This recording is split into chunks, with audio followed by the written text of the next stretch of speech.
Hello, Cougar Nation, and welcome back to the Coaches Weeklies for this season of Cougar Football here on the Cougar Sports Network. I'm Jonathan Shear, and joining me once again is head coach of that team, Chase Hankins. Coach, thanks for joining us. Thanks for having me. And Coach, we're coming off of a weekend, the conference opening weekend for the Cougars, and your team took their first loss of the season, falling 59-28 to the St. Norbert Green Knights in a tough game for your squad, but a game where the score doesn't really tell the entire story and picture of how that game went. And the first thing that really sticks out, especially from that first half, looking at that game, was the turnover margin. Your team ran into some struggles with that in the first half, some tough conditions, gave up 21 points off of turnovers to the Green Knights, and it put the Cougars in a hole. So as you play through a game like that where you're struggling with turnovers, how do you coach through that during the game, and then how do you coach out of that going from the game into the future? Yeah, I think, without disrespecting our opponent too much, I don't think that they did anything that beat us. I think that we really beat ourselves because we were concerned about historically what that school does to teams and what historically we've been trying to fight against with what Concordia has been known for. I think that we were very worried about what the opponent was doing rather than what we were doing, and I think that's what resulted in mistakes and turnovers that we haven't had all season. Even last season, we didn't have those types of issues. And so as far as coaching through that, you've got to be able to get guys' heads on straight. That's where I think the lightning delay actually really helped us, where we were able to go into the locker room and be like, guys, they're human beings. The only reason why they put up any points is because of mistakes that we made, nothing that they're doing. And just trying to remove the scoreboard from the equation of just play through it. You have a bad snap, you fumble, you throw a pick, you drop a ball. You just got to move on to the next play. That's the only thing that you can do in the moment. As far as moving on from it is just same thing. We just got to control what we can control and fix those things in practice and hope that our guys learned enough from that game where it doesn't happen again. Absolutely. I mean, you mentioned adjustments there, that mental adjustment there. Something that kind of looked like from the outside was happening was offensive adjustments as well. And you look through the first part of this season, your team's been a very run-based offense. It's been good in the passing game, but the backbone has been the running. Jerron Brown, he had a great season so far. Run game wasn't getting going at all really early on in the game. It looked like you guys made some adjustments to that. We saw a lot more empty sets than we're used to seeing, a lot more tight formations, packing the box. Were you guys expecting to have to make those adjustments going into this week? And how confident were you in making those adjustments? Yeah, I'm confident that our offense can do what they're called upon to do. If it's a run-heavy game, great. If it's a pass-heavy game, great. And we went into that game expecting to take advantage of certain issues that they have in their secondary. Unfortunately, the weather prevented us from getting that going early on.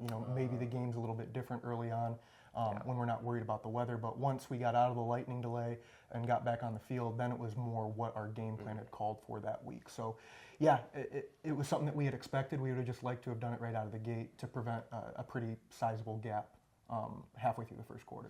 Yeah, 100%. And you look over on the other side of the ball, defensively, all things considered, not a bad game from your defense. A very strong performance on the front line. Once again, a good number of breakups in the secondary as well. And again, like we talked about with those turnovers, a lot of that large gap that got put on early wasn't on the defense. So you work through a game like that.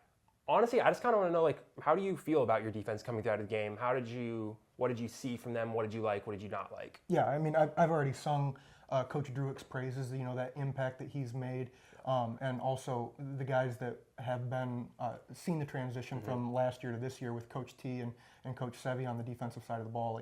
They've done a fantastic job of getting our guys ready.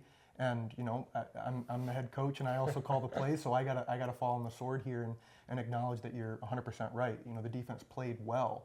The offense gave Norbert a pretty short field a lot of the times, or no field at all, because they just score immediately off of a turnover. But we're going to learn from it. I'll take accountability for it, and it won't happen again. And you just mentioned learning from it. Conference season, you started 0-1. You get a chance to bounce back on the road this weekend. You head up to take on Wisconsin Lutheran this weekend, Saturday at 1 o'clock. And You go into a game against a Warriors team that is also 0-1 to start the conference season. The Warriors falling to Concordia, Wisconsin in their opener this last Saturday. So you're going up against another team looking to get back on the board in conference play. For your end of things, though, you're coming off of a game that didn't really go the way you wanted it to against St. Norbert, but a lot of positives to take from that game. Still the best game that you guys have shown against St. Norbert so far in the short history between these two teams. And like you mentioned, a lot of good, strong parts of your team through that game. As you go in to take on Wisconsin Lutheran, what's your focus on how you want to win this week, and what are the goals for your team? Yeah, I think it's easy to point out what needs to get better is those turnovers. And, correct me if I'm wrong, but I don't think I've ever seen a ball bounce off of a guy's face mask 13 feet the other direction, or, a fumble from a guy who never fumbles, or a bad snap from a guy who's actually been a very reliable center, where, a lot of freak things happened. And we just got to make sure that it's not on us. We just got to make sure that we're taking care of the football, and if we can do that and do it the things that we're coached to do, we're going to be fine. Absolutely. And just one last thing to touch on, and it's conference season as a whole, focusing a little bit on this last week, though. Do you think there's an element to the games you start up conference season through the jitters of just starting conference play? Mm-hmm. Yeah, I think I touched on it a little bit last week, where conference play is essentially a reset of the season.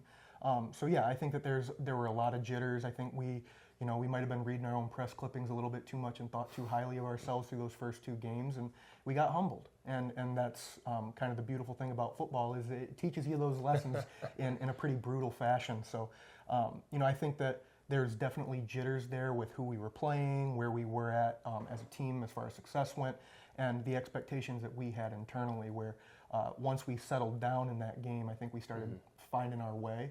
And it's just a shame that it took us a little bit too long to find our way. Absolutely. Well, like we mentioned earlier, Cougars back in action this upcoming weekend, taking on Wisconsin Lutheran Warriors on the road at 1 o'clock up in Wisconsin. Coach, thanks for coming and talking about the team again this week, and best of luck as you continue through your season into next week, taking on the Warriors. You'll be able to catch all of that action through cucougars.com. Again, thank you for joining us on the Cougar Sports Network. I'm Jonathan Shear with that Cougar Sports Network, and as always, roll Cougs. Go Cougs.